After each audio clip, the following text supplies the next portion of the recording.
ఈ రోజున క్రైస్తవులు అనబడిన వారందరి జీవితంలో అద్భుతాలు జరుగుతూనే ఉన్నాయి. చాలా మందికి ఈ విషయం చెబితే మనం ఎర్రోళ్ళం అనుకుంటున్నారు, లేకపోతే ఈ పాస్టర్లు ఇలాగే మోసగిస్తారు, ఇలాగే అబద్ధాలు ఆడుతారు అని అన్యులు ఈ అద్భుతాల విషయం తెలియక, దేవుడు మానవులకు అసాధ్యమైనది సాధ్యపరుస్తాడు అని తెలియక కాని మాటలు పలుకుతూ ఉంటారు. కొందరు క్రైస్తవులు అనబడిన వారు కూడా కాని మాటలు పలికే వాళ్ళు ఉన్నారు.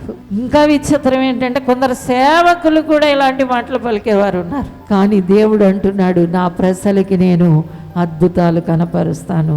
మన జీవితంలో అనుదినం మనం జీవించడమే అద్భుతం, అనుదినం మనం పోషించబడమే అద్భుతం. ఇలాగా ప్రతి వారి జీవితంలో పోషణకి ప్రతి వారి జీవితంలో ఒక అద్భుతం. కాబట్టి మనం ఇక నా జీవితంలో ఇది జరగదేమో, ఇక అయిపోయింది ఇంకా అని మనం నిరీక్షణ వదులుకోవాల్సిన అవసరం లేదు.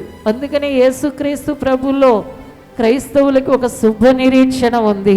దేవుడు నీ జీవితంలో ఏదో ఒక రోజు అద్భుతాన్ని జరిగిస్తాడు.